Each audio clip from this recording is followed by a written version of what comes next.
Yeah, so the only film missing from this podcast now is The Missing Link. Drew, what's that about?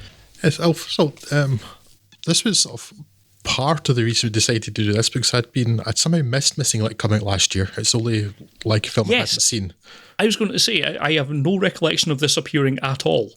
I guess our Leica radars must have been switched off, but yeah, it's very strange. Yeah, it's strange. It's like I became aware of it like around about its Blu-ray release. Like, Missing Link, how did I not know about this? Yeah. So having somehow missed it, one of the reasons we decided to do these stop motion episodes now was like, well, I've been wanting to watch this anyway. We may as well put a theme around it, which seems to have worked out quite well because most of these films have been very good. So Chris Butler returns to directing duties with Leica's most recent film, as of this recording, Missing Link, an adventure story about the British explorer and cryptozoologist Sir Lionel Frost, voiced by Hugh Jackman, and his determination, or perhaps obsession, to be accepted into the Society of Great Men, a gentleman's club where he's considered a laughingstock.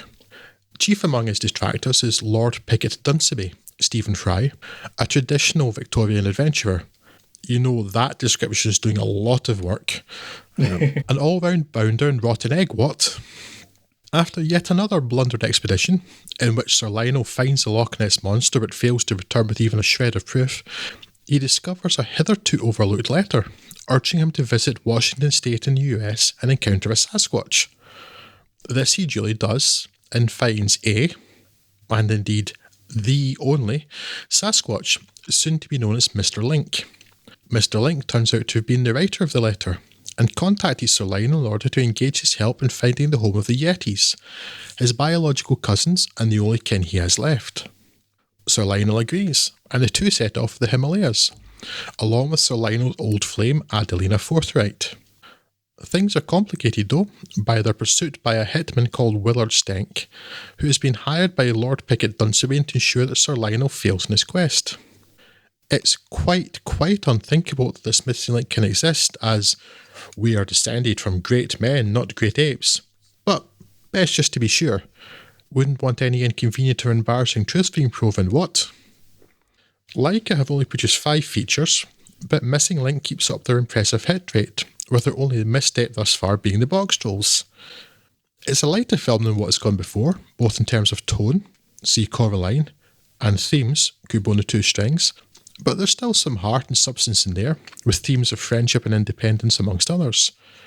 And while the lighter nature may mean that it's in some ways a less satisfying film, it does also mean that it's Leica's funniest film to date. Much of that is to do with an inspired piece of voice casting for Mr. Link, as Zach Galifianakis' style is pitch perfect for the slightly clueless, naive, but not stupid Sasquatch. Most of the rest of the voices are pretty good too, and well cast. Stephen Fry is just the right kind of voice for the pompous villain, and while Jackman isn't afforded much opportunity to really shine, he's at least very solid and likeable as Sir Lionel. Even Timothy Oliphant's Stenck is good. I say that having been often critical of Oliphant in the past. But if there's a problem, then it's Zoe Saldana's Adelina, the presumably Mexican woman who joins Sir Lionel and Mr. Link on their journey. There are many Latin accents with which I'm unfamiliar, so I bear in mind I could be very wrong here, but to me her accent is pretty awful and certainly woefully inconsistent.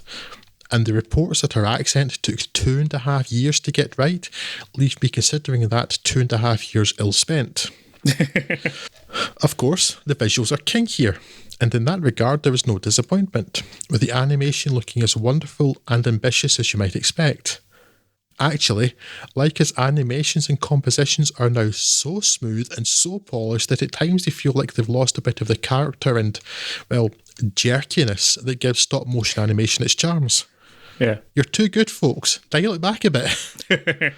On a slight tangent, I think here might be a good place to mention, well, as Scott has briefly mentioned before, the post-credit and mid-credit scenes in Leica films. Some of the very few such scenes worth sticking around for.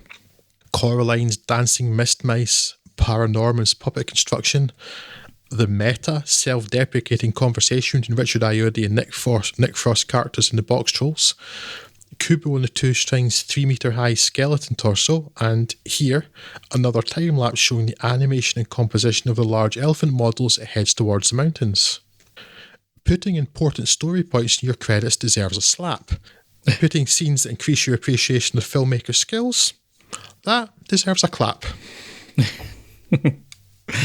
Slaps or claps? This is the new metric for judging films. Yes, I, as mentioned at the top of this, hadn't seen Missing Link, and I enjoyed it quite a lot watching this time through. It is going to suffer, as probably every film that Leica does from now on, from being not as good as Kubo, but then again, not as good as one of the best films of the last decade.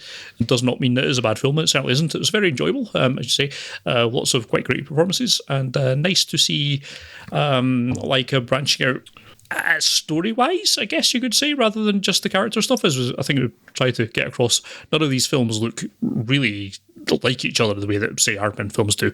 But you could make a case that they've been sticking a bit close to the kind of fairy tale / light horror kind of motifs throughout their creation, and this is very different. I mean, okay, I suppose it has Sasquatches and Yetis in it, but not really. They're basically just big talking monkeys. And so this is certainly a very different kind of film. It's closer to Around the World in 80 Days than anything else. Yes, it's very much got that sort of feel about it, and the kind of like the cartoon versions of those from the same like French Japanese co-production studios, whoever they were that did D'Artagnan and the Muskehounds as well. Yeah, that kind of toned it in a wee bit in the background, I feel. And it works very well. It's very, very light, breezy. I don't know if I'm going a bit mad, but it almost feels like it's inspired by Uncharted games. It has the same kind of tone and kind of adventurous things to it. I don't know if that's just the way it's going for it. I don't know if less ludonarrative dissonance in terms of the complete lack of oodles of murder, Scott. But yes, see you're going. Not just because they go to the same place with Shambhala, but I can see a wee bit of where you're getting that from. Yes, and yes, it's very enjoyable. Sad that I missed this first time round. Won't be their best film by any stretch of the imagination, but it's certainly a very good one, and very enjoyable character performances. I didn't even really mind what's her face's Saldana's acting all that much. It suffices. Sadly, it's such a minor character. It doesn't really make all that much difference in the long term. But yes, and again, I'd be repeating myself at end.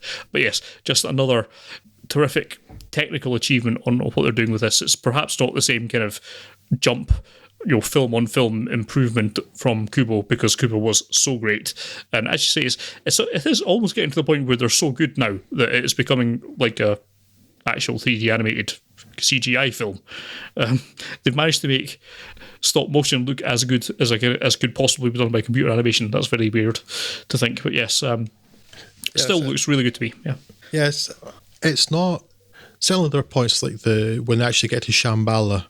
In particular, it's really clearly stop motion animation, but there are some scenes, I think the opening scene in Loch Ness, and a few other bits, I think maybe it suffered a bit because those are the digital matte paintings for the backgrounds, but it doesn't seem to have quite the character of stop motion animation, and it's looking too much like CGI is exactly what I was thinking, Scott.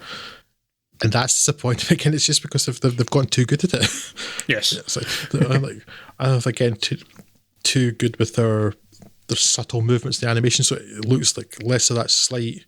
I was looking for a better word than jerkiness when I was preparing my notes here, and I couldn't really find one. There aren't any good synonyms for jerkiness I can find or I can think of. But that it's slightly. You know what I mean? If you've seen stop motion animation, it's one of the things that really marks out is the way characters move. And it's like they've somehow managed to get so good at animating that, or whether they're doing some sort of interpolation in computers, possible. I hope not, but that it's slightly too smooth now, and it's taken away just that bit of that character.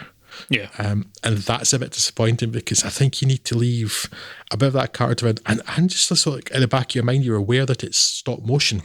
Yeah. Yeah. Because I think you have a different appreciation, therefore a different experience watching it if you know it's that kind of animation. But yeah, beyond that, it's just fun, and I do think that it's good that they're branching out in terms of. I mean, it's not the strongest story, but it's different from what's gone before. It's a different type of tone, different type of humour, and it's even though it's some of the same writers and directed before, it's the same people that wrote and directed Paranorman. It's the same writer of Kubo. Yeah. They are able to branch out, try a different thing, and it's worked here, which is great. So I'm much looking forward to the next thing they do. Yes, hopefully that will come out soon. This one, I think, was a bit of a commercial failure, and it definitely doesn't deserve that. Absolutely not, no. Yeah. If you have missed on this by, which I guess most people have by that their box office failure, definitely catch up with this. It is well worth a look, and I agree. I'm very much looking forward to what they come up with next. Apparently lost over $100 million. That's insane. Yeah. Given how many terrible films make all the money. Did I mention Avatar earlier? I think I may have done, Scott. It's crazy because this is. I can see why it wouldn't blow up to a big success, like a huge box office success. But the fact is, just so many people, so few people seem to know about it. Yeah. And somehow, a big Lego fan, somehow it managed to pass me by. Yeah. It's that's such a shame because it's really, really good quality. And then the amount of work that goes into it is crazy. Yeah. Long may it continue.